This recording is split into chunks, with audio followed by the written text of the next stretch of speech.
Magandang araw po sa inyong lahat and welcome back to my channel. Medyo chill-chill lang tayo.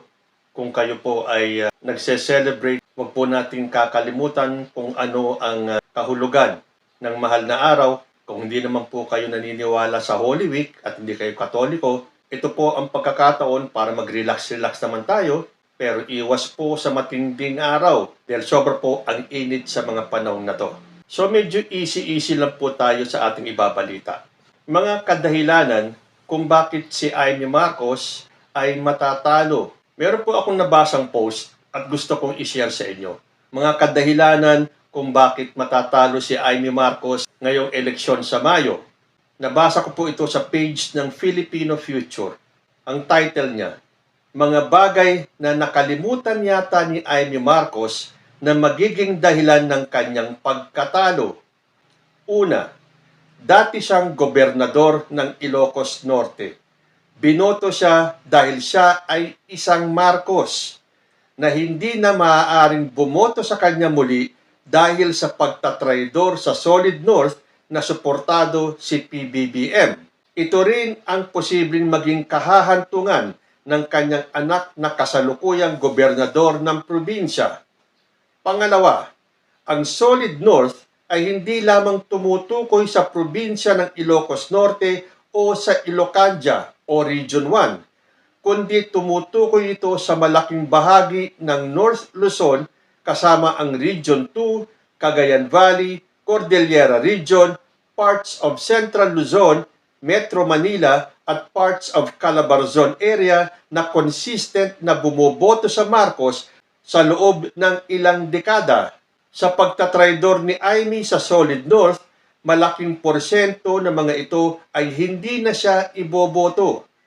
Pangatlo, nakalimutan ni Amy Marcos na ang taong mas pinili niyang suportahan, si Sara Duterte, ay ang taong nagbanta sa buhay ng kanyang mga kadugo, ang kanyang kapatid na si PBBM at pinsan niyang si Martin Romualdez. Ang taong pinili ring suportahan ni Amy na si Sara ay siyang nangbastos sa kinikilalang bayani ng mga Ilocano, si Apo Lakay, na walang galang na binastos ni Sara at pinagbanta ang ipapahukay sa libingan ng mga bayani at itatapon ang bangkay sa West Philippine Sea. Malaking sugat ang iniwan ni Sara sa puso hindi lamang ng mga Ilocano kundi ng lahat ng mga Marcos loyalista sa buong Pilipinas na sila ring bumoto at nagpanalo kay Rodrigo Duterte at Sara noong mga nakaraang eleksyon dahil sa pagdikit nila sa mga Marcos. Pang-apat, dahil sa piniling suportahan ni Amy ang taong nagbanta ng pagpatay kay Martin Romualdez na kanyang pinsan na inaalimura din at walang habas na nilalait ng mga supporters ni Sara na tambaloslos, ay hindi rin makukuha ni Amy ang boto ng mga nagmamahal sa mga Romualdez sa probinsya ng Leyte. Ikalima, hindi rin makukuha ni Amy ang boto ng mga Ilonggo o Hiligaynon na nagmamahal at sumusuporta sa kababayan nilang si First Lady Liza Araneta Marcos na asawa ng kanyang kapatid. Si First Lady ay tubong Iloilo City at lumaki sa Negros Occidental. Parte din siya ng malaking angkan ng mga Araneta.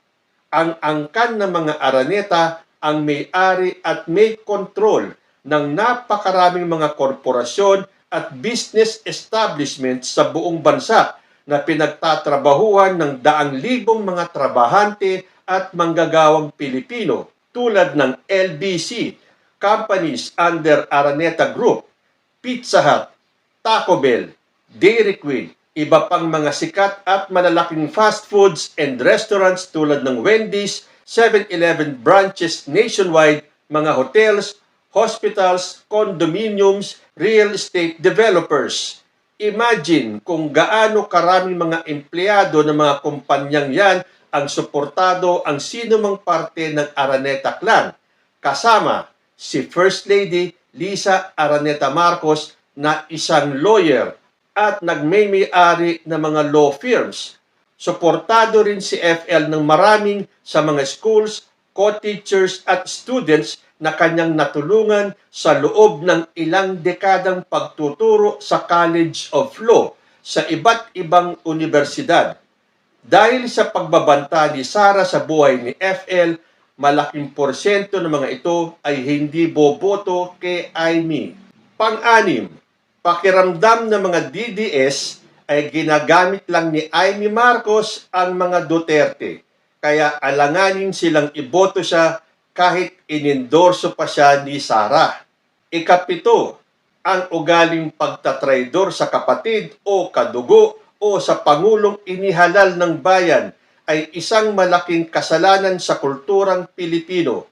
Hindi lang yan, ang pagtataksil sa pamilya o kapatid at paglapastangan sa isang pinuno ay isang malaking kasalanan sa relihiyong Kristiyano at Islam sapagkat ito ay kawalan ng galang, kawalan ng katapatan, kawalan ng utang na loob at kawalan ng pagmamahal.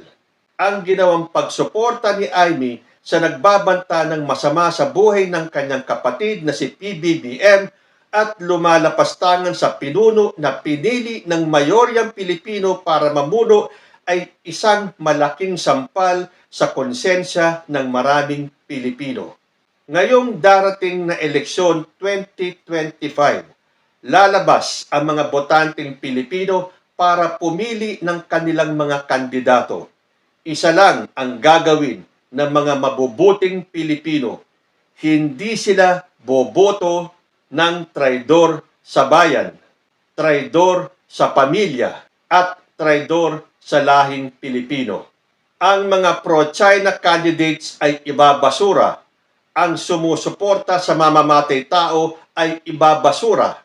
At ang rebelde sa gobyerno at leader na iniluklok ng mayoryang Pilipino para mamuno ay ibabasura.